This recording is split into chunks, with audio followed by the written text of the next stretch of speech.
Bem, se calhar podemos... Vamos começar, é melhor, porque podemos começar só com a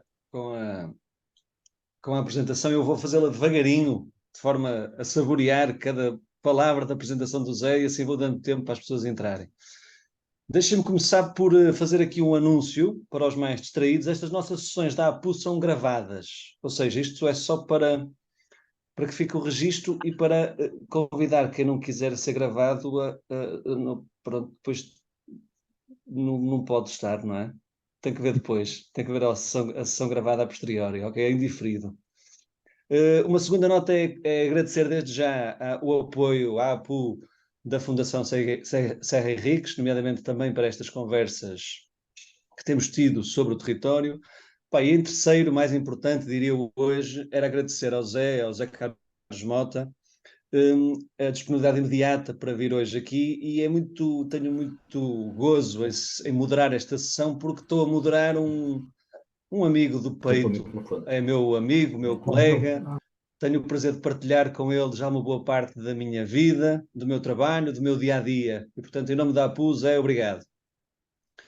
O Zé dispensa apresentações. O Zé é professor na Universidade de Aveiro, e acho que toda a gente já sabe isso. É assim, já é quase uma marca da Universidade de Aveiro, portanto, já é mesmo uma pessoa muito importante na casa. Mas eu gostava, sobretudo, de o apresentar em torno de duas características que eu acho que estava a pensar como é que ia fazer isto, apresentar num amigo, e estava a pensar, aqui duas características que o definem, e eu acho que isto hoje vai ficar muito claro. O primeiro é que o Zé é um inquieto, ou seja, é um militante, ou seja, mais do que da participação, ou seja, há sempre aquela ideia de que o Zé é o homem da participação. Eu acho que isto hoje vai ficar bastante claro, eu diria que o Zé é um militante, é um inquieto, mas é um inquieto da democracia, da liberdade, de uma sociedade mais justa e, sobretudo, da necessidade de recuperar e reforçar o sentido coletivo e comunitário que está tão ameaçado hoje, por várias razões.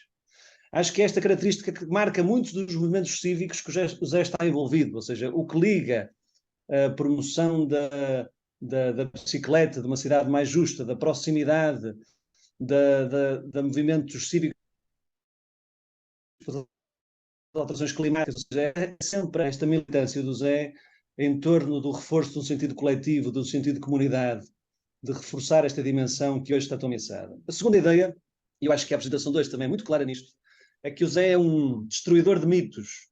Ou seja, o Zé veio provar, com a sua prática, que a falta de cultura participativa dos portugueses é um mito.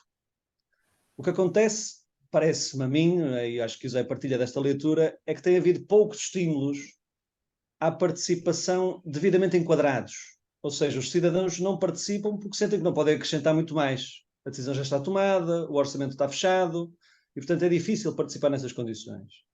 Ou seja, o que o Zé nos diz é que podemos estar descansados porque os portugueses não têm um problema genético que os debilite, não é? E portanto há aqui algum alívio em ouvir o Zé e perceber que se a forma for ajustada, se a metodologia for ajustada, o processo é participado e muitas vezes sai manifestamente mais qualificado do que se não existe participação. Dito isto, passo o palco ao Zé e vou-vos pedir um favor, que é, há um chat aqui na nossa, se quiserem ponto de perguntas, se forem muito envergonhados para no fim assumir o microfone do vosso computador e fazer a pergunta diretamente ao Zé, podem fazê-lo via chat e depois eu tenho essa missão herculeana de tentar sintetizar as perguntas que fizerem e fazê-las ao Zé, está bem? Obrigado, Zé, e obrigado a todos por estarem presentes, está bem? Obrigado. Fred, desculpem só, é só, pelo que estou a ver, está toda a gente nesse registro, mas é só lembrar que convém terem os microfones ligados, porque às vezes há interferências. Os que estou a ver aqui está toda a gente com microfones ligados, mas pronto, é fazer mais uma vez o aviso. Obrigado. Ótimo, obrigado. Zé. Obrigado a todos, obrigado Frederico pela simpatia das palavras e pela amizade, obrigado Manuel Miranda e obrigado Zé António Lameiras, também estás aqui. É dizer que é um enorme prazer estar aqui com esta casa, com este grupo de amigos, colegas, companheiros desta... Eu não gosto, confesso que não gosto muito da palavra militância, porque hoje a ideia de militância parece uma coisa um bocadinho... eu diria irracional, um bocadinho... a militância é muito importante, mas sobretudo esta ideia de nós temos como uma responsabilidade cidadã, cívica, da nossa profissão, da nossa profissão de urbanistas. E essa responsabilidade vai para além do nosso conhecimento técnico, não? Vai também um bocadinho para a nossa capacidade de sentido crítico e de sentido de mudança, não é? De como é que podemos melhorar a prática. E pronto, e é um bocadinho dizer que este palco ainda mais me dá gozo, porque é um palco com um artista emergente, não é? O Frederico, julgo que todos sabem também, para além de um enorme profissional do urbanismo, professor, investigador, é também músico. Portanto, recomendam Fred Menos, não é? É um momento de promoção de arranque. O Fred tem agora várias músicas muito interessantes e que é, agora também dizer, ao devolver-lhe, ele é um cantautor. Não sei se vocês sabem, esta designação é uma designação também de um cantor de causas sociais, e ele conta e reflete muito na sua música e nas suas letras aquilo que é o mundo onde vivemos, com as suas contradições. Portanto, obrigado, Fred, e parabéns. Só espero que esse sucesso musical não lhe faça abandonar a carreira profissional de urbanista, que é também muito necessária. Ótimo, portanto, já estão feitas as trocas de galhardetes, de arranque. Portanto, vem-nos contar uma história, que é um bocadinho a história da minha vida, não é? Não é a história do Rossonado, não, mas é um bocadinho também, não é? Não fui para a guerra de 1918, mas fui para a guerra desta vida em que um académico é também um cidadão ativo, é também um investigador, é também uma pessoa que reflete do ponto de vista crítico sobre o que se passa no mundo, e uma pessoa que fez isto a partir de uma certa desilusão com a prática. Eu, antes de ser urbanista, antes de ser professor na universidade, trabalhei muitos anos com vários colegas, João Rua e outros colegas, Ventura da Cruz, e eu saí desta prática desiludido sobretudo com isto, com os planos diretores municipais. Há bocadinho Manuel Miranda falava daquilo que era o calvário administrativo, os António Lameiras, temos falado também muito sobre isso, e aquilo que me levou à academia, e essa oportunidade, foi mostrar que poderíamos fazer planeamento de outra forma. E a minha causa e o meu argumento era que essa mudança podia passar pela forma como envolvemos as pessoas. Pronto, este é o argumento. O Fred já mostrou um bocadinho que eu tenho procurado, por um lado, acrescentar sentido coletivo a esta prática, numa prática que sabemos que é muito individualista, muito ligada ao interesse fundiário, e, por outro lado, desmontar algumas ideias que mesmo na academia também se constroem, de que a participação não serve para nada, não acrescenta, parecem sempre os mesmos, focada numa lógica muito individualista, não é? E, portanto, é este o meu desafio nos 30 minutos, não mais do que isto. Eu vou procurar ser sucinto. Bem, começando um bocadinho pela história desta crítica que estávamos agora aqui a fazer, de que nós também somos um bocadinho responsáveis pelo estado da arte, não é? Há uns meses, talvez há um ano, saiu um artigo no El País de um investigador que dizia que há uma linguagem do urbanismo que é excludente, não é? Esta linguagem um bocadinho elitista, com umas siglas, no fundo um jargão que afasta e que se torna muito corporativo, não é? Que é uma barreira para quem queremos chamar para o debate e para a conversa que não o domina.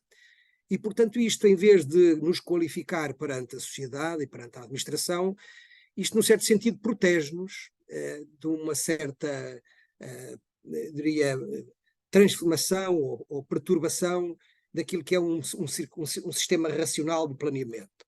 E esta crítica, há uma segunda crítica também se faz, que é, na verdade, o nosso esforço de envolver os cidadãos nesta escada da participação, que vocês já ouviram falar, todos, certamente.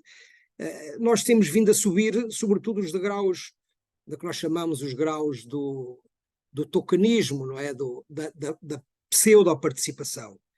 E ela aparece também, muitas vezes, e vocês sabem disso, para muitas vezes legitimar aquilo que são os interesses dominantes, não é? Quando nós centramos a participação em apresentações de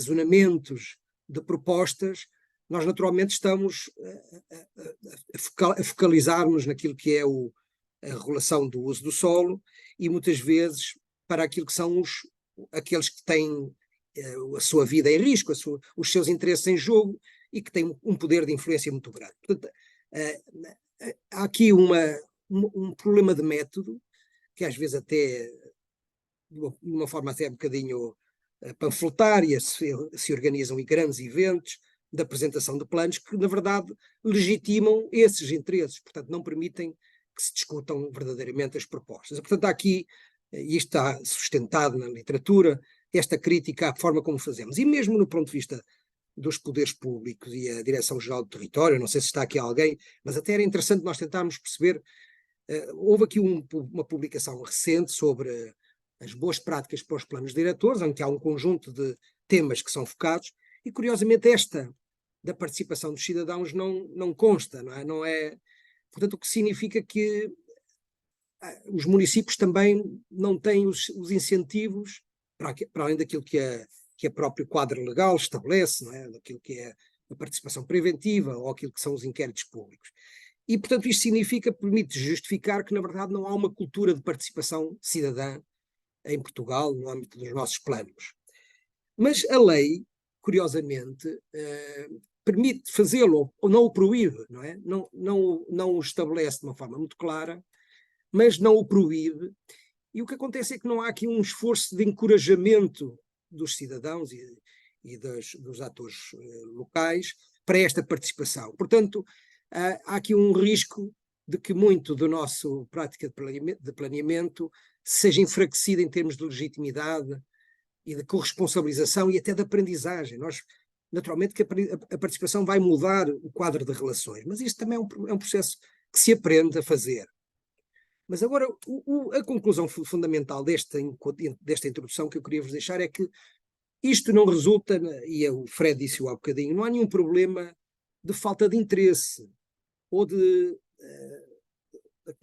uma cultura excessivamente individualista ou egoísta ou focada no interesse individual. Não, o que acontece é há uma desadequação do método e do estilo do diálogo que nós muitas vezes utilizamos.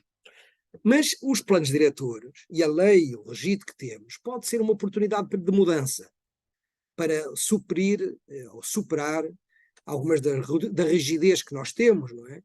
E para adotar posturas mais flexíveis e mais dinâmicas. E foi um bocadinho este o motivo, foi esta um bocadinho a motivação que nós, enquanto um grupo de investigação do Laboratório de Planeamento e Políticas Públicas, que, de alguma forma, entendemos que esta era uma oportunidade de mostrar como é que se poderia fazer.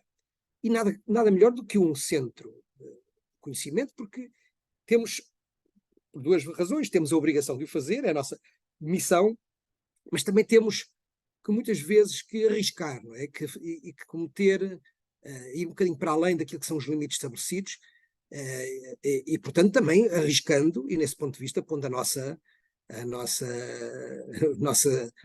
conhecimento à prova, e isto também é um dever da academia.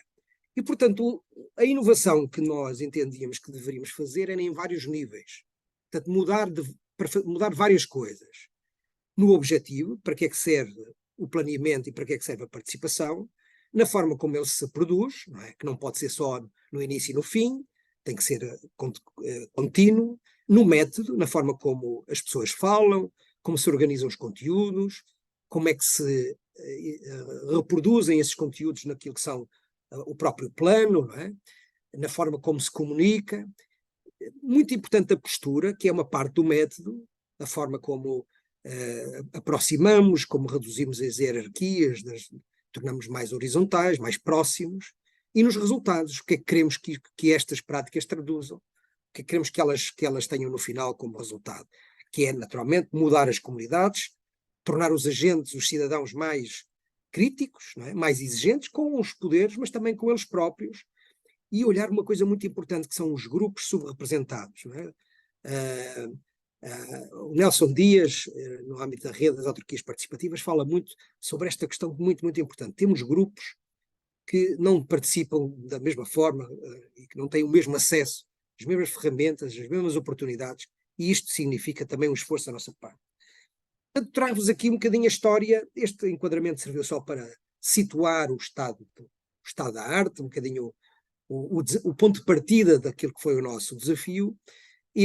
Julgo que este esquema é conhecido da vossa parte, aquilo que são as diferentes etapas da elaboração do plano diretor, lá está a participação pública preventiva, lá está a discussão pública, e, portanto, a nossa grande discussão era como é que nós poderíamos, a partir deste quadro legal, reinventar a participação e a forma como fazemos. E aquilo que nos parecia absolutamente claro era que nós deveríamos construir e idealizar um processo que fosse contínuo, fosse quase um plano paralelo, um processo paralelo à elaboração do próprio. E tivemos aqui uma sorte muito grande, a sorte de ter um município como o município da Maia, e aqui o meu cumprimento ao vereador Mário Nunes Neves, que na altura era vice-presidente, com o pelour do urbanismo e da cultura, e que teve a ousadia, a coragem de autorizar, permitir, incentivar que esta prática fosse feita de forma diferente. E a segunda, ter uma equipa técnica muito competente, uma equipa técnica municipal, a Joana Calveira, uma das responsáveis, mas uma equipa alargada, e um coordenador, o José António Lameiras, está aqui também, o responsável pelo plano. E isto é muito importante, foi um desafio aceito pela equipa técnica e pela equipa política. E este método, então, consistia na elaboração de um processo de auscultação que era contínuo e que tinha 4 etapas fundamentais. Uma etapa muito importante de expectativas, que eu já vou explicar um bocadinho melhor, depois uma fase de diagnóstico colaborativo, a elaboração de propostas, portanto, os cidadãos sugeriam medidas de correção do diagnóstico, e depois nós acrescentámos uma fase intermédia entre a fase 3 e 4, que era a experimentação de algumas destas ações, que depois permitiriam a validação dessas e de outras ideias e a sua incorporação no plano. Portanto, esta era um bocadinho aquilo que nos pareciam ser as etapas fundamentais desta reforma metodológica, ou deste modelo metodológico. As expectativas é uma etapa muito importante e que muitas vezes desvalorizamos, que é compreender, antes da elaboração do plano, para que é que queremos o plano e para que é que queremos a participação, não é? Porque às vezes há a ideia de que a participação é uma espécie de proforma, que é uma responsabilidade de abertura, de transparência, mas é muito mais do que isso, não é? É muito mais do que isso, é também a ideia de valorizar o conhecimento que o cidadão tem sobre esta realidade. O José António Lameiras dizia, numa publicação que fizemos no final, que este conhecimento é um conhecimento de extrema utilidade e que não é produzido a partir dos estudos técnicos, a partir da análise. É um outro tipo de conhecimento que não é melhor do que os outros, mas que informa os outros e permite, em conjunto, ter uma visão mais rigorosa sobre a realidade e sobre a possibilidade de mudar. Mas, para além deste contributo da clarificação da participação, era importante também que os atores, juntas de freguesia, o executivo, pudesse comprometer-se sobre que houvesse um consenso sobre esta importância de ouvir os cidadãos. E para vos dizer que houve alguma turbulência político-partidária durante a elaboração do plano, por razões que não tinham a ver com o planeamento, e o que foi muito interessante foi que nenhuma dessas razões perturbou a elaboração do plano diretor, nem a participação dos cidadãos, nem o seu envolvimento, não houve nenhum tipo, e isto prendeu-se com alguns cuidados, em particular este cuidado muito, muito interessante do próprio executivo e o responsável político. Nestas reuniões não falavam, portanto os políticos não tomavam a palavra nas sessões, já irei explicar. E também, naturalmente, quisemos ouvir como é que podíamos mobilizar, de que forma mais de proximidade, e os representantes da freguesia, como sabem, têm este capital de conhecimento relacional que é de extrema importância para esta mobilização. Portanto, estas expectativas. Depois, um segundo momento muito importante, que é no arranque do plano também compreender qual é o contexto global que os territórios que estamos a trabalhar, em que ele se insere. No caso da Maia, a Maia, como sabem, é um território metropolitano, paredes meias com o Porto, com Matosinhos, com Valongo, é onde a porta do aeroporto, Sá Carneiro de Zagua, portanto é no município da Maia, mas é um município que mudou muito nos últimos anos, do ponto de vista demográfico, mas é um município que tem uma característica que é esta ideia é este valor de uma relação entre o rural e o urbano muito intenso, o rural agrícola, imaginem. E nesta reunião pública, onde debatemos com o professor António Figueiredo, a Cecília Silva e a professora Teresa Andresa sobre 3 grandes temas, macro, surgiu a importância da agricultura como um recurso fundamental para repensar o futuro das cidades. Pronto, este tema, este enquadramento foi muito importante, deu-nos contexto global para uma discussão mais local e preocupava-nos muito o arranque destes processos participativos, muitas vezes muito focados, e tem que acelerar porque já estamos quase a metade do tempo, muito focado nos problemas, no diagnóstico da realidade, muito centrado na crítica muito assertiva. Então entendemos que deveríamos criar aqui um momento que nos permitisse fazer uma viagem no tempo, recuar relativamente à realidade e desafiámos os cidadãos a trazerem uma fotografia antiga para as sessões públicas sobre as memórias dos lugares onde os cidadãos, na sua infância, na sua vida, tinham partido particular destaque, gosto, sejam lugares, sejam atividades, sejam personalidades, sejam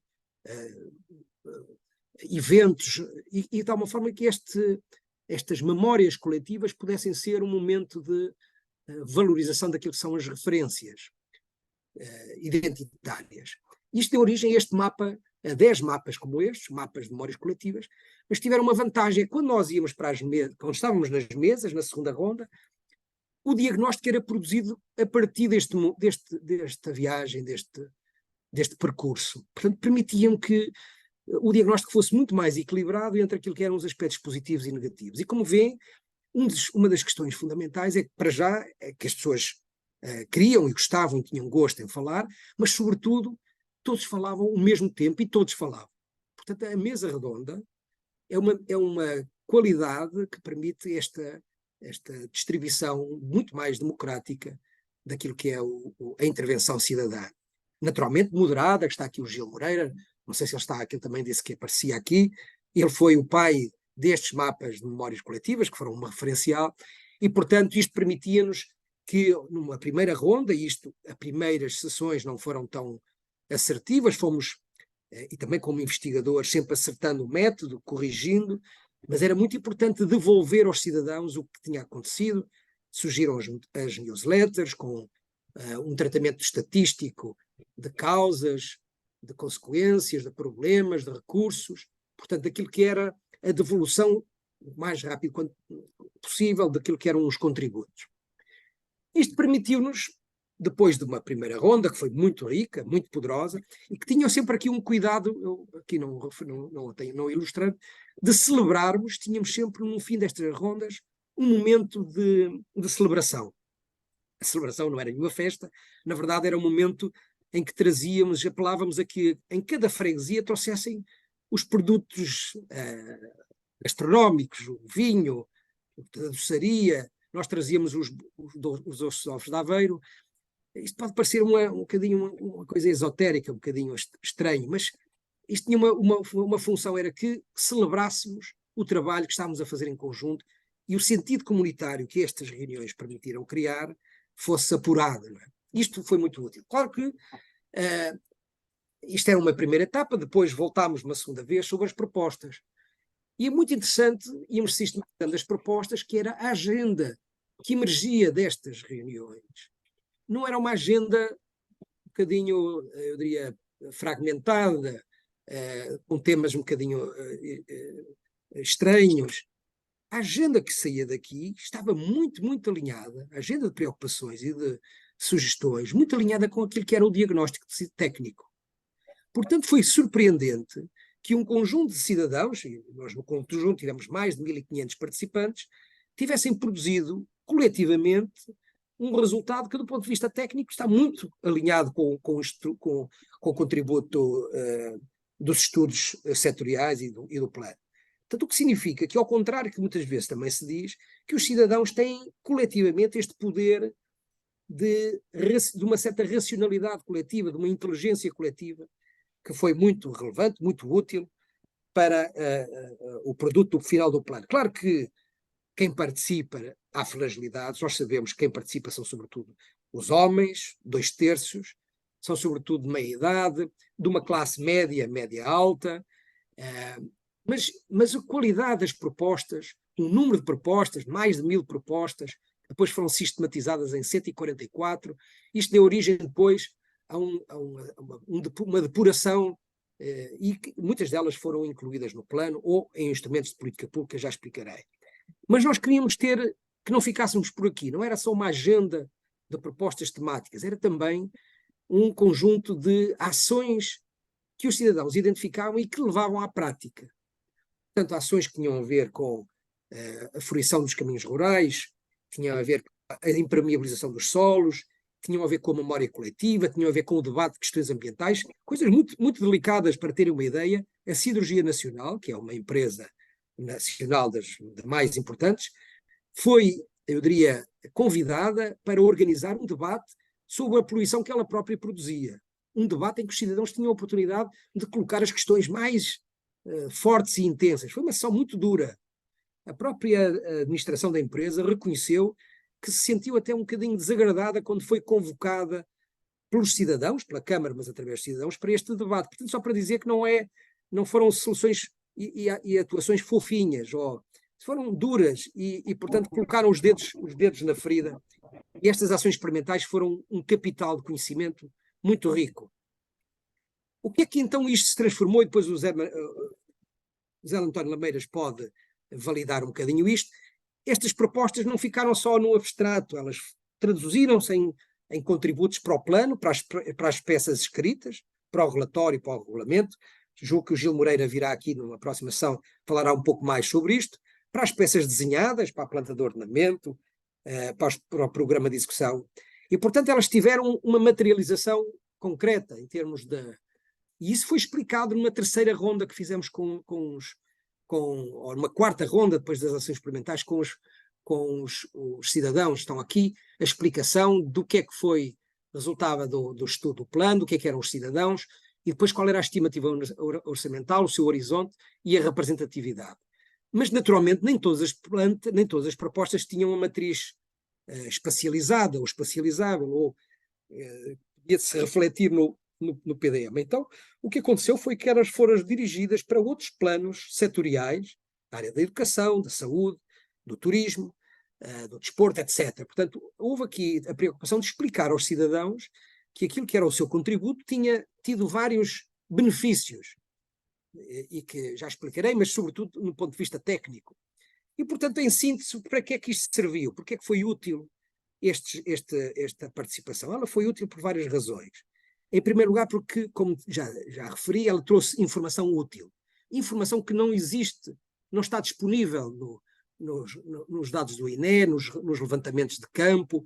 É informação cidadã que, naturalmente, tem que ser validada, triada, e o confronto com 1000 e tal pessoas permitiu que ela pudesse ter esta decantação para o seu valor.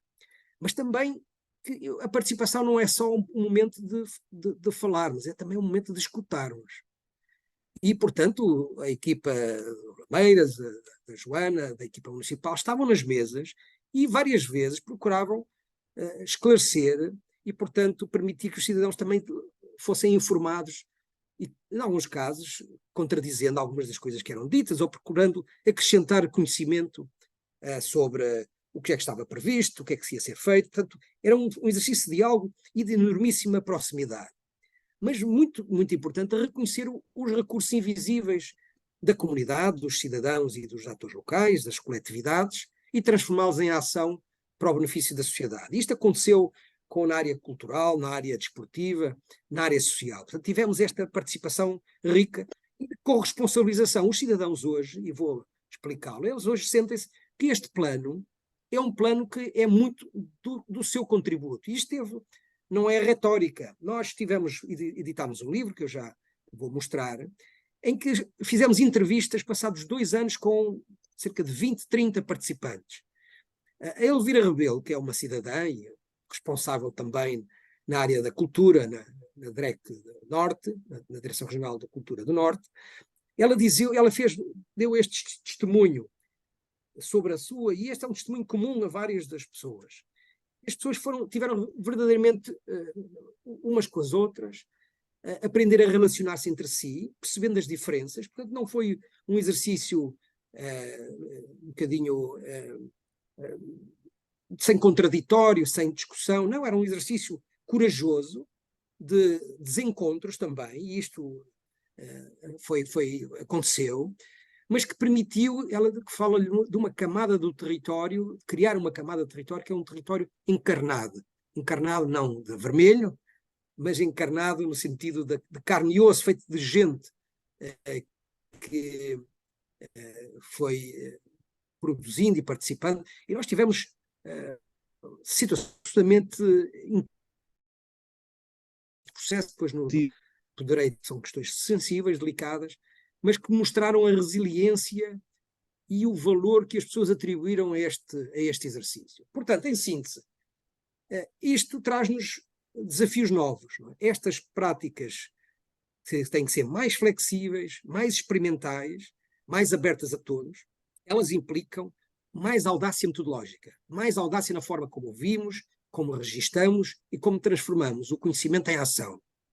Obriga também a um reforço entre as várias equipas que dentro do município trabalham sobre o território.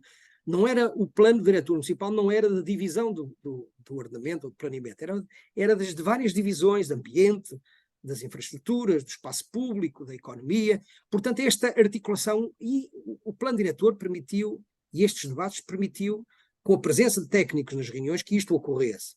E, por fim, articular os vários instrumentos que os municípios dispõem.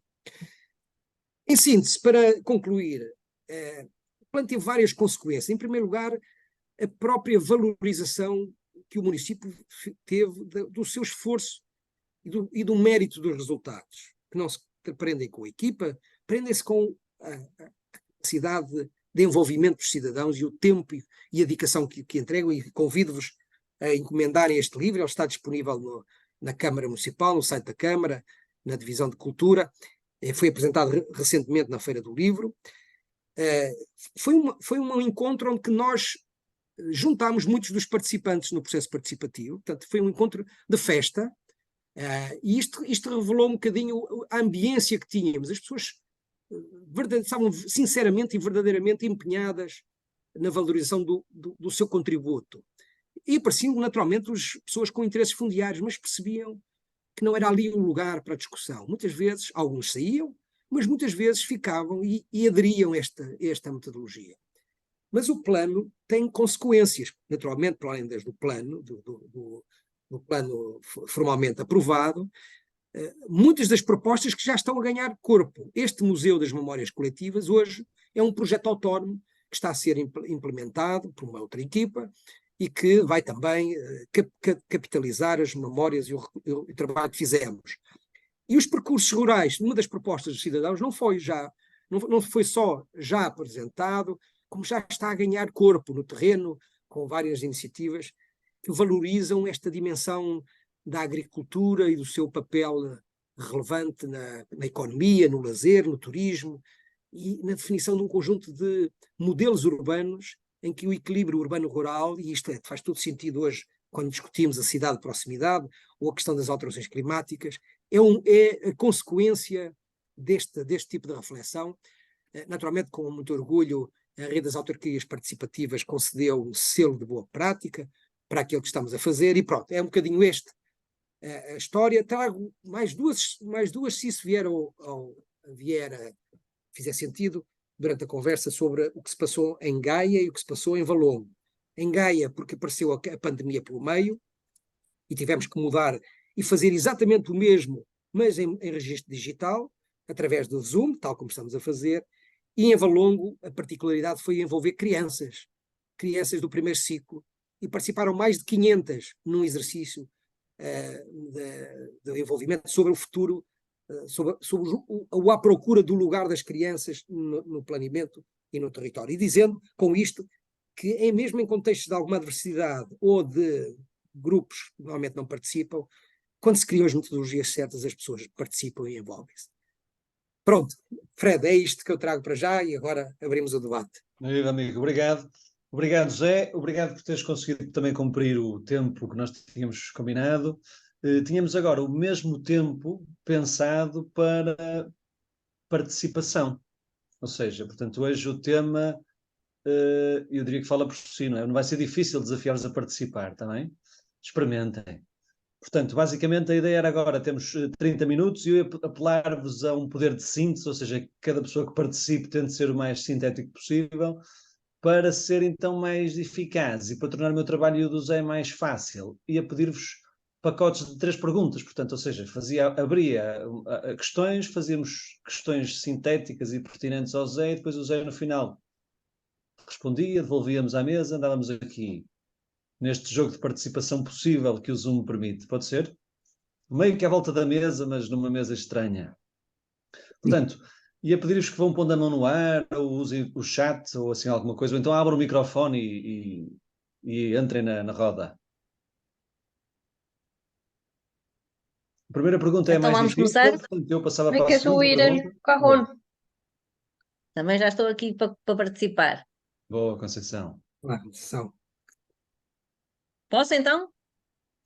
Conceição, posso pedir um favor, que é apresentem-se só, estamos bastantes, estamos cerca de 80 pessoas, portanto ia pedir-vos só que se apresentem só um bocadinho só, dizer quem são Ok.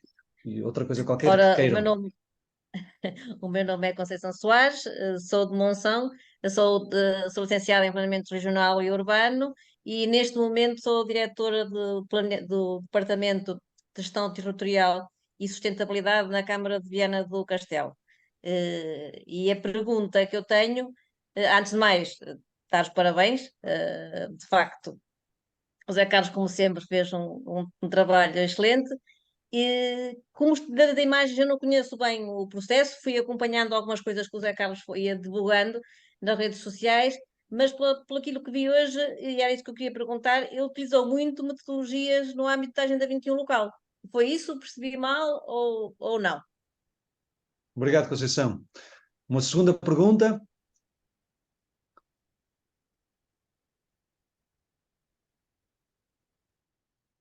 Eu tenho uma segunda pergunta então para o Zé, aproveito o meu lugar privilegiado, e que era um bocadinho esta ideia de... O tema da nossa sessão de hoje era a participação no quadro de um processo de planeamento. Do que o Zé nos falou, sobretudo na primeira parte da sua intervenção, esta ideia da participação vir a reboque de um processo de planeamento não a secundariza? Ou seja, não faria sentido discutir à escala local um sistema participativo que fosse multissetorial e não só centrado no planeamento? Que benefícios é que isso poderia trazer? Ou que riscos? Uma terceira pergunta, agora que já se fez a segunda. Eu conheço muitos participantes, estão sempre a fazer perguntas, pá, portanto... Boa noite, eu queria fazer uma pergunta. Olá, Ana. Primeiro, assim, parabéns pela apresentação, foi muito inspiradora.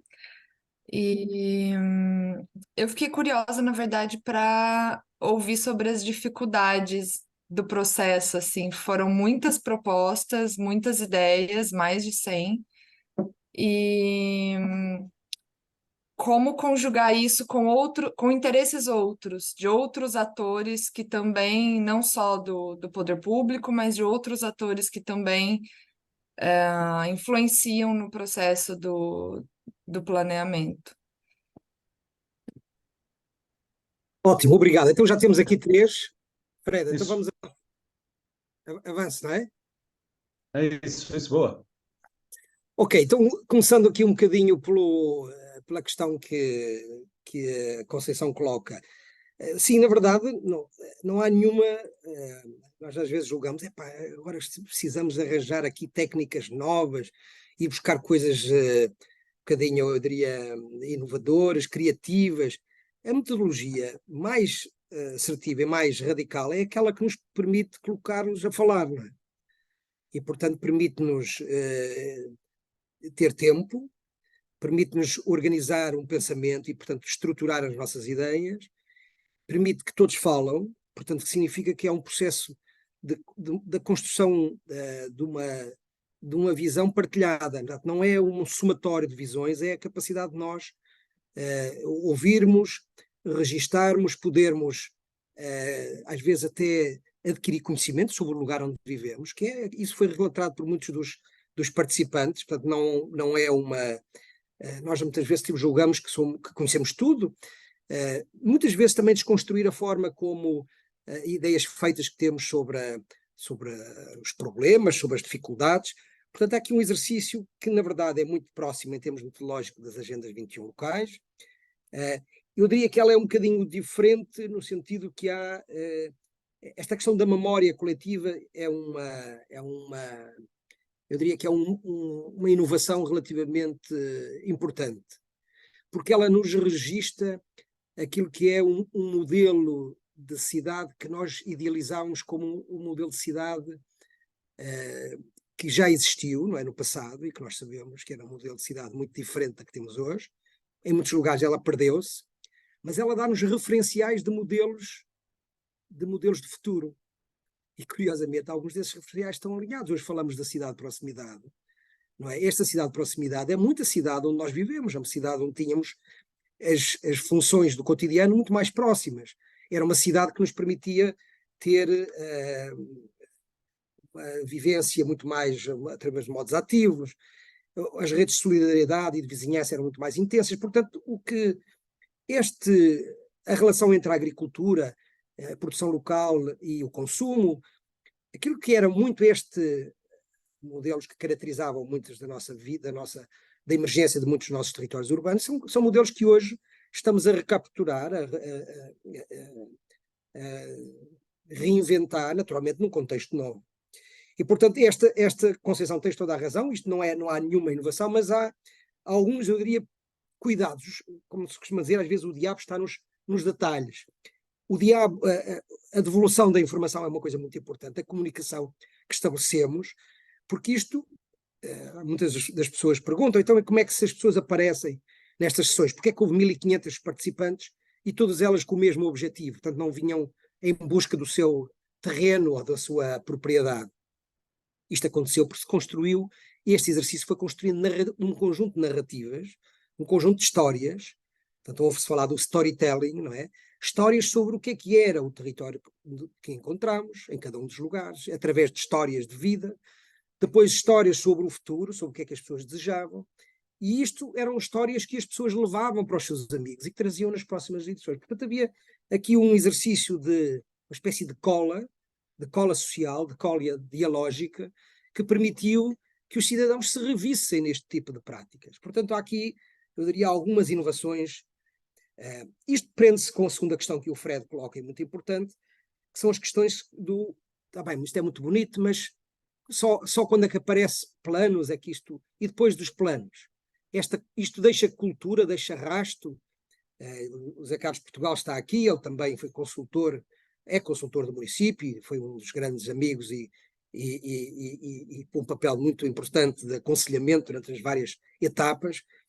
E esta é uma questão crítica, é se esta cultura de participação deixou frutos, deixou sementes, se hoje podemos ter um sistema de participação que às várias escalas, aos vários projetos, às várias iniciativas, às várias transformações, às vezes de escala mais micro, se ela ganhou este lastro. Eu diria que podemos ver como positivo, é verdade, isso aconteceu, mas não é claramente um sistema participativo estruturado. Ela é ainda muito voluntarioso, muito voluntarista, e nesse sentido a questão que o Fred coloca é importante.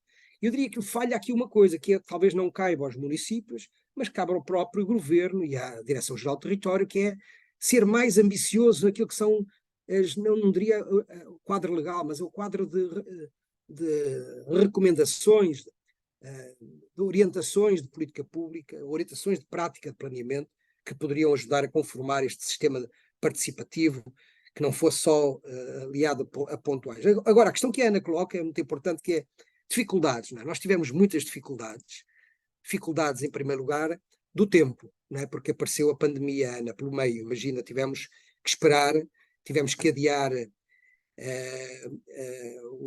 as ações experimentais, por causa da participação. De repente tivemos que fazer aquelas reuniões com as máscaras e as pessoas afastadas umas das outras. Mas, apesar de tudo, e sobretudo manter as pessoas interessadas durante 2 anos, Ana, foi uma tarefa muito difícil. Mas a melhor resultado foi que as pessoas estavam genuinamente interessadas e, portanto, apesar disto, não se descolaram do processo. Tiveram. Primeiro resultado. Segundo, é a questão que o Zé Carlos e o Zé António, de calhar, podem falar um bocadinho, que é uma certa frustração, o risco da frustração. Então, tivemos ali a sugerir estas ações e não vão todas, ou não vão todas no curto prazo e só algumas. Portanto, gerir as expectativas também é um outro risco. Terceiro risco, dificuldade. Às vezes são dificuldades inesperadas. Nós tivemos um caso, Ana, que foi absolutamente, eu insisto, é um caso muito delicado, eu tenho até sinto-me um bocadinho constrangido, mas acho que é importante para vocês perceberem o valor que os cidadãos atribuem ao ser ouvido, ao ser escutado. Um dos participantes na região de Folgosa, uma das pessoas mais importantes da Terra, era um homem bom da Terra, na sessão participativa, faleceu. Imaginem o que é o dramático da pessoa que era uma pessoa que tem um problema de saúde, um ataque de coração, e que, naquele momento de enorme entusiasmo, era a pessoa que estava mais entusiasmada, e que, o Sr. Ramos, e que as filhas estavam na sala também. Imaginando o que é a nossa estupefação para tudo, a nossa enorme tristeza, e nós pensámos, quer dizer, imagina como é que é possível continuar um processo que de repente acontece uma coisa destas. E sabes o que aconteceu, Ana? As filhas, no dia do funeral, disseram-nos isto à Joana e disseram-nos a nós. Estamos devastadas, mas o nosso pai morreu a fazer aquilo que ele mais gostava, que é contar as histórias do seu lugar. E 6 meses depois estávamos na mesma sala com a família do Sr. Ramos a celebrar a etapa seguinte. E o Gil Moreira produziu um dos mapas de memórias coletivas em homenagem a ele. E, portanto, este tipo de catarse, imagina que só ocorre no momento em que as pessoas estão genuinamente interessadas e comprometidas e que percebem que o nosso papel, até em termos académicos, em termos de investigação, nós não éramos os advogados da Câmara, nós éramos advogados dos cidadãos e, portanto, tínhamos este papel de mediação e que nos pareceu sempre muito importante, porque sentíamos que estávamos a escrever um capítulo da história daquele lugar, daqueles lugares, que ia sobreviver ao próprio plano, ou ia andar a viver paralelamente ao plano. E isto é muito importante porque todos os territórios e todas as comunidades têm uma história para contar.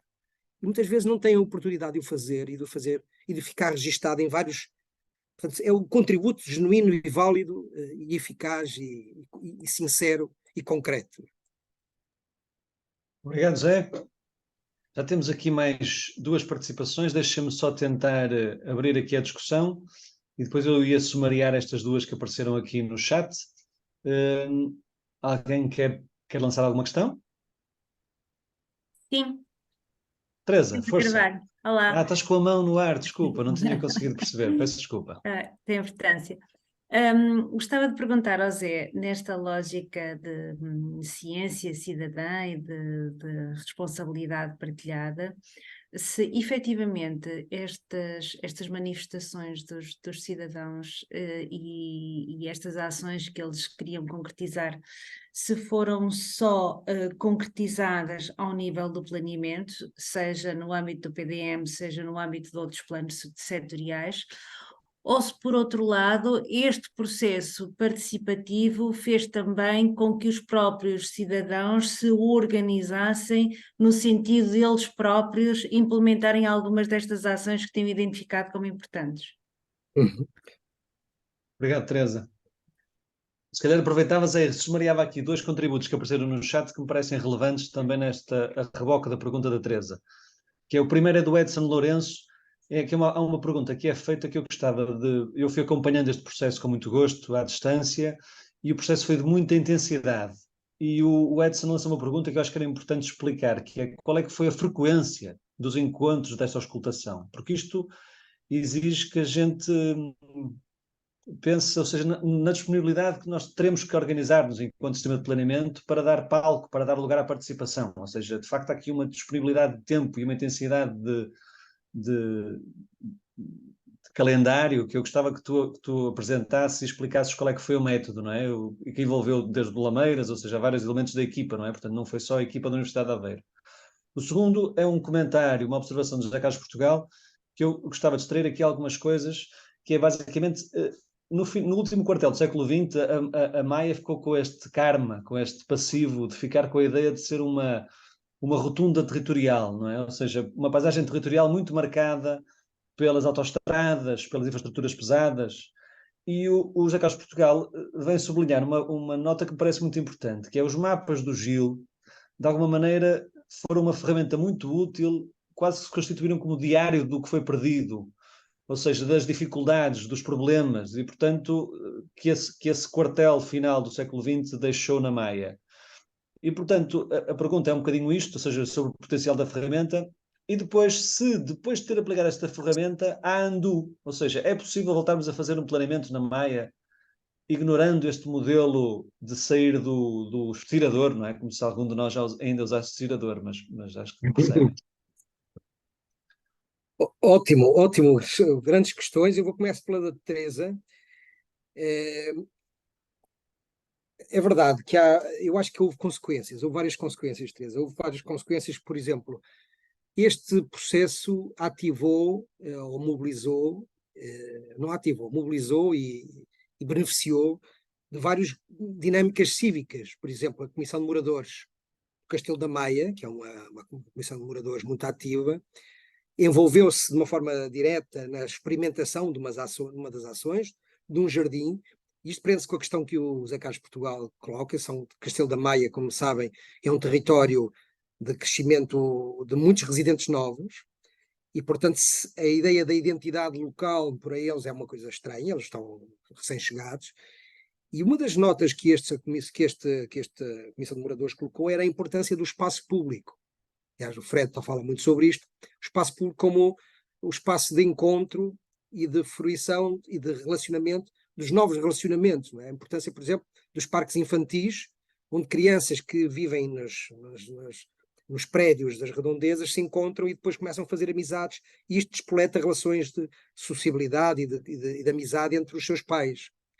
E, portanto, a Comissão de Moradores foi um dos exemplos de uma dinâmica que já existia, não foi ativada por este, mas que foi reforçada no diálogo e que ainda hoje muito ativa, com ideias, com propostas, naturalmente com a sua... a Memórias da Maia, aquele mapa das Memórias da Maia, os proponentes destas ações continuam a colaborar com a Câmara. Portanto, esta ideia do Museu das Memórias partiu dos cidadãos e são eles que continuam a ajudar a Câmara, nomeadamente a equipa da Margarida Campo Largo, uma equipa externa que está a fazer um museu. E o grupo ligado à arte e ao teatro da Maia fez um relato muito interessante daquilo que são os benefícios que para uma companhia Teatro e Imagem, Arte e Imagem teve de dois tipos de trabalhos. Um de conhecer outras companhias, outras associações e começar a colaborar a partir do processo participativo, e outro da forma como os cidadãos, as comunidades podem ser não espectadores, mas protagonistas da criação de histórias, no fundo, de criações artísticas nesta lógica colaborativa. Portanto, o que eu diria é que o processo participativo deu estes frutos institucionais, frutos cívicos, frutos de encontros e de aproximação. E nós entrevistámos vários dos técnicos municipais que disseram que hoje aquele edifício, o edifício onde eles trabalham, o edifício Isqueiro, é hoje muito menos, tem muito menos muros, porque hoje elas sentem que aquilo que era um trabalho, um diálogo que era muito hierarquizado, que elas próprias também perceberam a necessidade de o aproximar. Portanto, houve modificações, e modificações que depois se traduziram também noutros instrumentos que a Câmara tinha, que as metodologias foram desenvolvidas, aplicadas também com sucesso. Portanto, ele deixou várias consequências úteis. A questão que o Edson coloca é crítica. Isto é muito exaustivo, é muito cansativo. O Zé António Lameiras de repente dizia, eu já não... Porque eram não só as reuniões que ele tinha que fazer, como mais as reuniões do processo participativo, quase todas as semanas. Foram mais de 50 reuniões, Edson. Imagina, 50 reuniões, 1 ano e meio, 2 anos, era quase semanais. O que é para nós surpreendente não é que nós aguentarmos, nós tínhamos que aguentar. Portanto, o que é surpreendente é que eram reuniões que tinham 30, 40, 50, 60, 70, 80 pessoas, não é? E, portanto, este é muito exigente. Isto significa que há um custo. Há um custo. A participação e a democracia têm um custo. E, portanto, temos que a saber suportar. E significa também os municípios estarem dispostos a investir em práticas participativas mais exigentes. Eu diria práticas participativas em que não é só a quantidade, mas é a qualidade da participação. Eu sei que a Margarida Pereira também está aqui, tem refletido também um bocadinho sobre a qualidade da participação. Nós temos que avaliar a participação que produzimos, não é só ficar satisfeitos porque apareceu muita gente, é depois que consequências eles teve. E as consequências, o Zé Carlos Portugal falou um bocadinho sobre isto, ele disse, à altura, numa das entrevistas, que este mapa do Gil, nós chamamos de mapa do Gil, porque o Gil é o autor, os mapas das memórias coletivas foi um momento também de catarse e de luto perante aquilo que era a Maia perdida. E é interessante, não é? Fazermos o luto do que perdemos, porque isso significa também olhar para o futuro com, não uma lógica saudosista, não é? E às vezes as memórias, o Mário Nuno Neves, o vereador, dizia isto, que há um risco de uma certa efabulação, uma certa romantização da memória, não é? Quando a memória era tramada, porque eram pessoas que viviam em níveis de pobreza, iam descalças para o Porto, tinham trabalhos industriais muito pesados. Portanto, as memórias coletivas que hoje são vistas com algum orgulho foram duras, mas elas tiveram este duplo papel de, por um lado, de o registar, ficaram registados, de os valorizar e de os fazer as pazes com o passado, não é? De uma forma nobre, de uma forma rica. Obrigado, Zé. Então, agora abria para mais uma volta de 3 perguntas. Eu sublinhava que nós estamos rapidamente a aproximar-nos do fim da sessão, portanto, falam agora ou calam-se para sempre, hein? Posso fazer uma pergunta? Estava a brincar, claro. A pergunta que eu queria fazer ao Zé Carlos eu registrei aqui... Jorge Mendes. Sim, desculpa, estava só a apresentar. Peço desculpa, sou Jorge Mendes, sou do Politécnico, sou da Guarda, vivo na Guarda, fui professor do Politécnico da Guarda até recentemente, estou aposentado há cerca de 2 meses e fui, penso que o primeiro doutorado em Políticas Públicas pela Universidade de Aveiro. A minha questão é muito simples. Tem a ver com a questão do método de ocultação das populações, e o Zé falou sobre a importância de se verificar que há grupos às vezes subrepresentados. Como é que vocês sentiram isso na prática? Ou seja, detectaram durante o processo que havia grupos que não estavam representados, e como é que isso foi feito? Um abraço. Obrigado, Jorge. Esta é uma excelente questão. E há bocadinho, Ana, esta era uma das dificuldades, Ana, eu há bocadinho não referenciei. E este processo tem muitas falhas, muitas fragilidades. Esta foi uma delas. Nós não conseguimos, apesar de algum esforço, nós não conseguimos ter uma representação uniforme, não é? Ela está enviesada. Por exemplo, as crianças e os jovens tiveram uma participação muito abaixo, por várias razões, porque a metodologia não é esta. Eu posso só no final dar aqui um cheirinho sobre o que se fez em Valongo. A pandemia trouxe uma coisa muito interessante, Jorge. As reuniões Zoom trouxeram as mães para as sessões. Porquê? Porque as mães estavam ligadas ao Zoom, tinham os filhos a dormir no quarto ao lado e podiam participar. Como sabemos, o papel da família é um papel muito desequilibrado, em que as reuniões, quando há reuniões à noite, é o pai que vai, é a regra, não é? E conseguimos foi garantir a papel de grupos, de outros grupos, nomeadamente grupos étnicos, grupos de comunidades mais fragilizadas, dizendo que, por exemplo, fizemos um laboratório de cidadania com a comunidade cigana na Maia, um outro projeto, em que mostrou que este tipo de abordagens de proximidade resulta e teve um impacto tremendo. Aliás, soubemos esta semana passada o projeto que este processo foi valorizado pelo Observatório das Comunidades Ciganas e o Alto Comissariado para as Migrações como uma boa prática, ou como uma prática interessante. Mas só para dizer que este registro cria alguns engulhos e alguns entraves, e estas questões que colocas de grupos que não têm a mesma disponibilidade, mas aqui a falha foi nossa, porque o método não era aquele método serve e é adequado para um determinado tipo de, eu diria, dos grupos, sobretudo as pessoas que estão aqui, das que estão, portanto, amostra que está aqui responde muito àquilo que são normalmente o tipo de pessoas que participa, em termos de idade, de classe social, e temos que fazer um esforço para alargar, mas isto implica até sermos mais exigentes e com outro tipo de ferramenta. Então, deixem-me só, o Zé, é muito difícil de moderar o Zé, para quem o conhece, a inquietação dele não deixa que haja moderação possível. Vou reunir agora 3 perguntas, está bem? Tenho aqui 4 inscritos, portanto vou apelar à síntese, ao poder de síntese dos 4. Começaria então pelo Gonçalo. Gonçalo Martins. Olá, viva! Aqui falo como estudante de Gestão do Território a partir de Lisboa. Eu queria deixar 2 questões, as 2 muito sintéticas. A primeira relacionada com agora a última ideia deixada de haverem grupos subrepresentados. E aqui perguntava que ideias é que se pode ter para divulgar estes processos junto da população, aqui falando de uma forma geral, pensando se calhar nos grupos subrepresentados, mas como é que se pode chamar a atenção para a ocorrência destes processos, para garantir que são participados.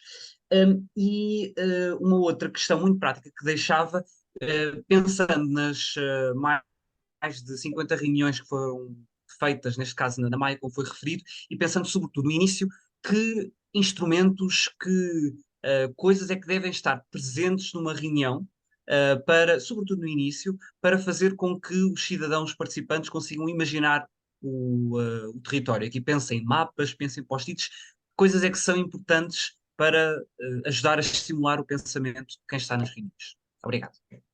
Obrigado. Pedi agora à Fátima Laranjeira, que aqui no chat diretamente me pediu para fazer uma questão. Fátima, por aí? Olá, então, tudo bem? Tudo. Peço desculpa, não sabia onde encontrar a mãozinha amarela. Então, rapidamente, sou de PRU, colega ali do Zé Mota e dos colegas que estão aí também nesta sessão, e a minha questão tem a ver com como é que este tipo de sessões se articulam com as obrigatoriedades da legislação, ou seja, 30 dias para a participação pública, e não 2 anos com 50 sessões. Nem todas as câmaras têm disponibilidade para isto, nem tempo sequer para isto. A minha dúvida era se estas sessões ocorreram durante as fases de discussão pública ou se foram ocorrendo durante o processo. Era isso. Obrigado, Fátima. Miranda. Eu? Bom, não é bem perguntas, mas eram questões ao Zé Carlos, que gostava de ouvir sobre o assunto. Basicamente, a primeira questão, já falou dos custos que têm estes procedimentos, e nesses custos há também uma questão muito importante, que é o tempo. Um procedimento deste exige tempo, porque todos os participantes, as populações, nós, os técnicos, etc., precisamos de tempo a mastigar e incorporar as questões e elaborar sobre elas. E, portanto, isto não é compatível com situações de elaborações ou revisões ou não sei o quê, de prazo marcado ou com urgências que são sempre para ontem, não é? O que acho aqui também a questão que se tem que salientar, está implícita, obviamente, é que trata-se de um processo participativo da construção das propostas, que é o que me parece que é importante, e não um processo participativo de discutir propostas, que isso é os mínimos legais, é para o que apontam. Porque, obviamente, a participação preventiva é tão preventiva e tão inicial que, efetivamente, é muito pouco usada e normalmente só vai lá quem já sabe alguma coisa do assunto, não é? Portanto, a discussão pública é uma discussão final das propostas, ainda por cima, muito tardia, mas independentemente de ser tardia ou não, uma questão é discutir propostas, ainda que se vá a tempo de as modificar. Outra coisa é construir propostas, que é o que tem esta metodologia e tem essas exigências todas.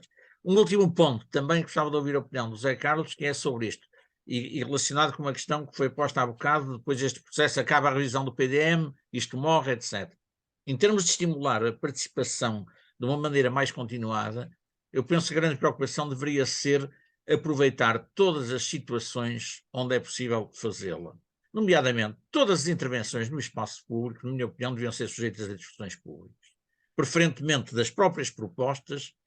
Eventualmente, o ideal era começar por discutir a oportunidade de intervenção, porque muitas vezes pretende-se para intervir num sítio e se calhar não é o mais oportuno, não é o mais necessário, ou o que seja, e depois as próprias propostas em si. Isto porquê? Porque eu tenho a sensação de que, por parte dos cidadãos, para além da sua participação de interesse individual, do que é que se faz no meu terreno, a participação cívica, onde ela estará talvez mais mobilizável de uma maneira mais imediata, é na discussão de uma intervenção daquilo que é o seu território de cotidiano. Qualquer remodelação de uma praça ou uma coisa deste género deveria ser sujeita à discussão pública. E eu penso que isso criaria um hábito de depois as pessoas, que isso só vai lá quando forem as pessoas a exigir participar. E termino com isto que há bocado alguém referiu. Provavelmente na Maia não será possível, a menos que decorra um tempo muito grande, mas haver uma revisão a um processo de um PDM que não tenha que repetir ou assumir um processo participativo deste género ou similar, porque efetivamente descria raízes, cria sementes, e portanto, e realmente as coisas só vão lá quando tiverem que forem as pessoas a exigir e tornar-se escandaloso quando não há processos participativos nos projetos. Obrigado. Obrigado, Manuel Miranda. Zé, se calhar avisar aqui só, estava aqui a programar, olhar para o tempo e a programar abrir depois uma nova sessão de perguntas. Já temos aqui o nosso estimado e muito querido presidente inscrito, e portanto admiti assim mais duas questões, porque é uma parte importante na participação também cumprirmos o calendário, não é, Zé? Nós temos esse hábito. Eu vou ser mais telegráfico agora, até para cumprir o tempo. Gonçalo, a questão que colocas é muito pertinente, porque nós precisamos de usar ferramentas que ajudem, que sejam ferramentas facilmente compreensíveis, não é? que qualquer cidadão consiga compreender, mas que trabalhem uma questão muito, muito importante, e eu diria que também foi uma fragilidade, é algo a melhorar, que é a literacia. Literacia sobre o território, porque nós muitas vezes não conhecemos o território. Podemos ter a produzir opiniões sobre a mobilidade, sobre o espaço público, sobre as funções, a localização, e isto significa às vezes produzir opiniões que não correspondem à verdade, que há evidências que o desmentem. Portanto, estes exercícios têm que ser exercícios que melhorem a literacia sobre a compreensão do território. Isto é muito importante, para ter informações. O Micael Sousa, que trabalha também sobre a dimensão do jogo, da gamificação desses processos participativos, acho que é isto também muito importante, mas eu diria que há uma segunda dimensão muito importante, que é uma segunda dimensão que é relevante, que é o imaginário. Nós não podemos sonhar com o que não conhecemos, mas desejar e sonhar com o que não é do nosso conhecimento, e portanto nós deveríamos trazer para este tipo de encontros imagens, cenários, narrativas que alimentem os imaginários, eu diria, menos prováveis.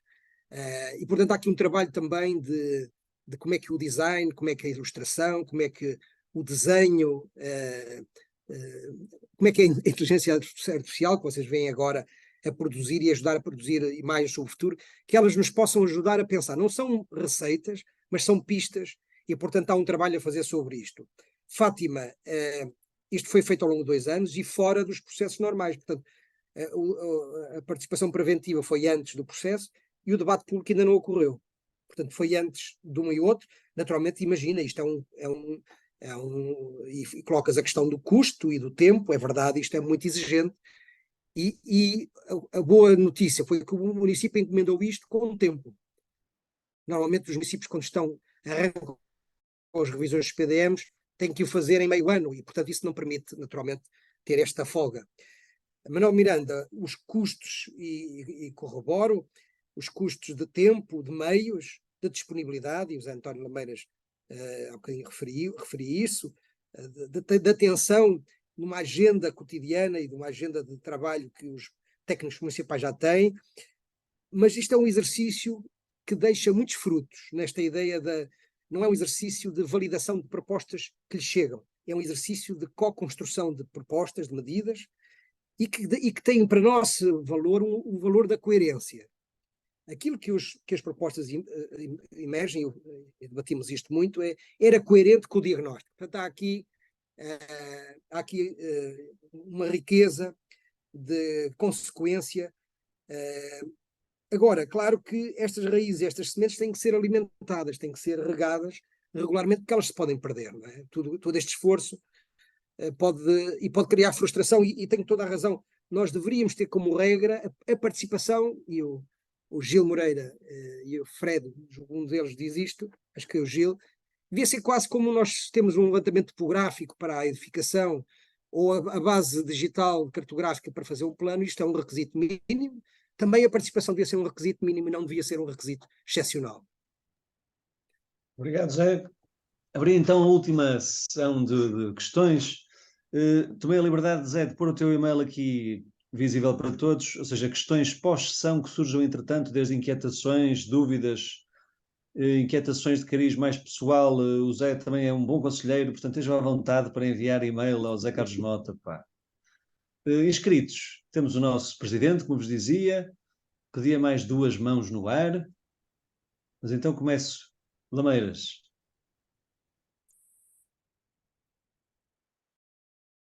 Muito obrigado. Eu não tenho propriamente nenhuma questão para levantar. Eu queria apenas dar o meu testemunho, até porque o Zé Carlos o pediu.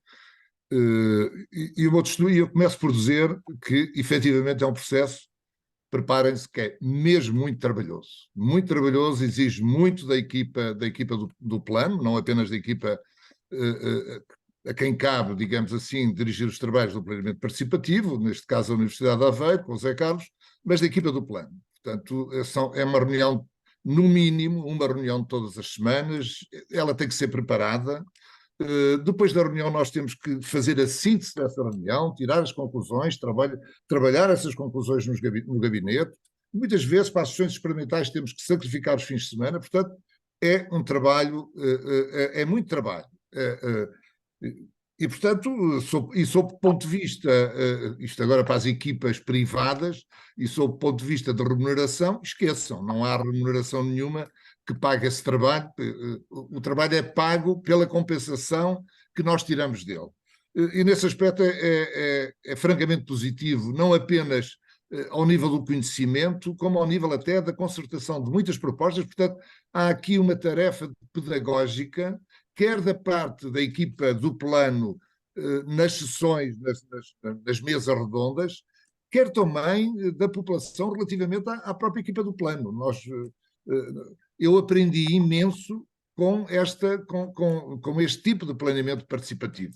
Eu costumo dar como exemplo a agricultura. Para mim foi das reuniões mais interessantes que tivemos, foi com os jovens agricultores da Maia, que eu pensava que já não existia, e vim encontrar mesas completamente cheias de jovens entusiasmados a fazer agricultura, e das dificuldades que eles têm por força do Plano Diretor Municipal em vigor.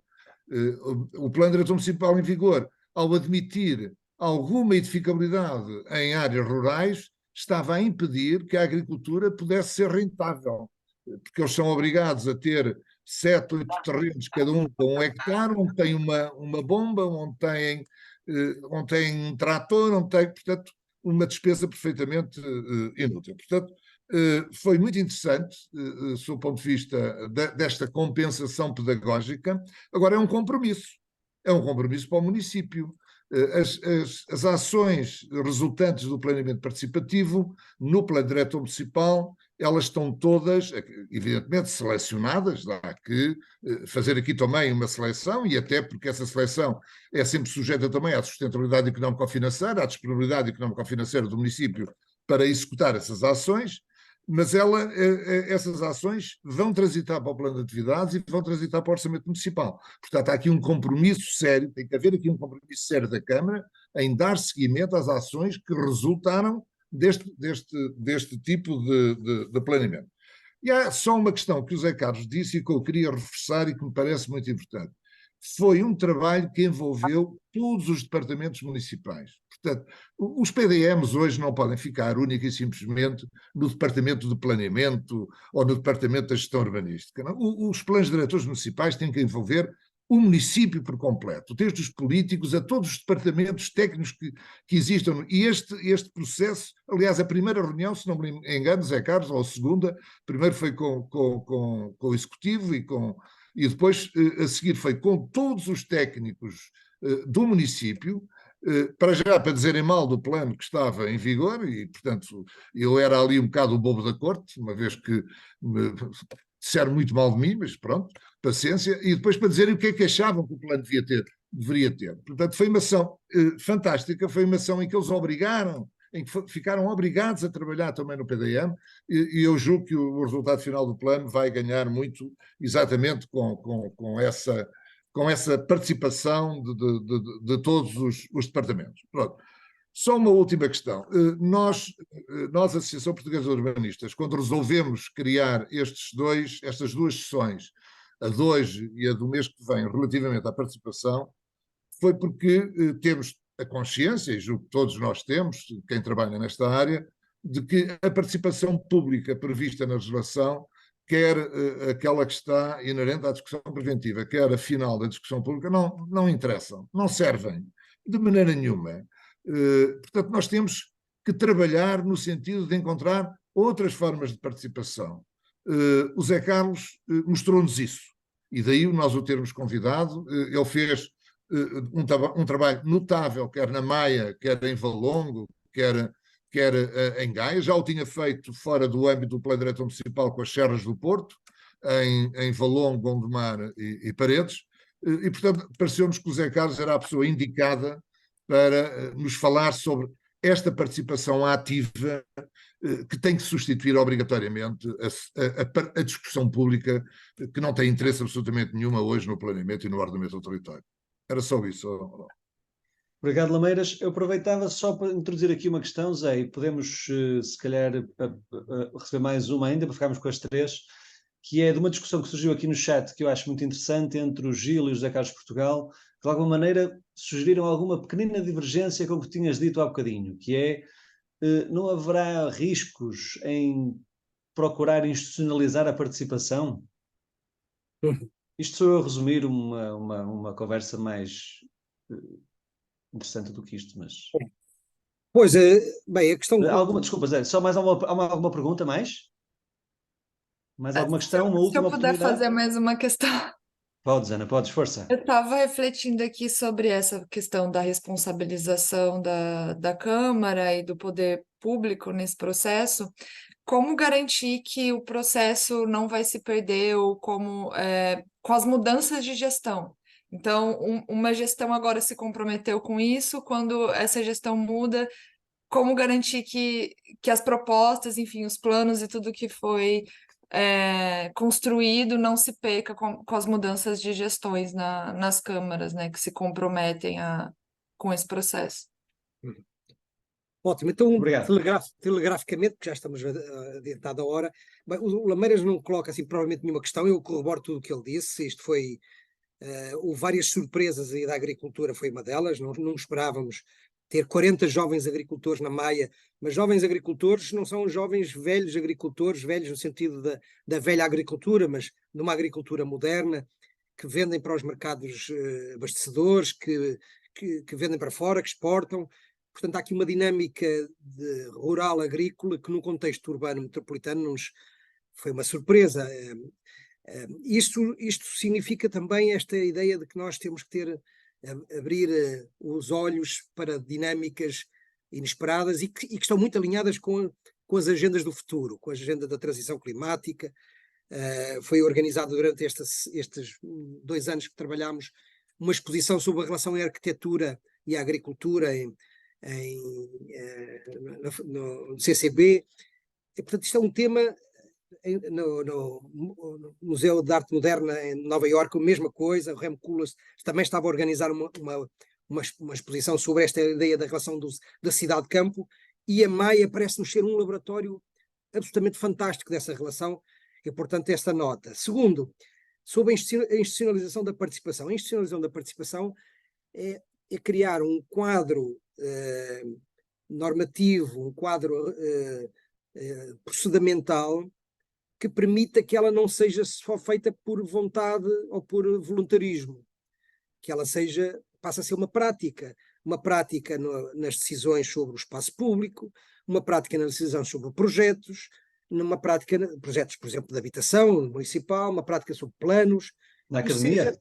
E na academia, portanto, que isto se conforme, que isto tenha também, seja acompanhado da melhoria das práticas e dos procedimentos, e portanto até do ponto de vista que a Associação dos Urbanistas e as universidades pudessem formar pessoas com algumas das competências que são necessárias de mediação e de facilitação. Mas naturalmente que isto não significa tornar burocrático, não é? Significa torná-lo obrigatório no sentido mais regulamentar. É obrigar a aumentar a exigência, e foi isto que o Mário Neves, o vereador, quis. Aumentar a exigência sobre ele próprio, sobre aquilo que é o poder político. Naturalmente que a Ana Maria, a questão que colocas é verdade. A gestão pode mudar e pode haver, mas hoje, e termino com esta ideia, o que o processo participativo da Maia criou foi a ideia de que não é impossível. É possível fazer. As pessoas estão disponíveis. Portanto, não há aqui nenhuma...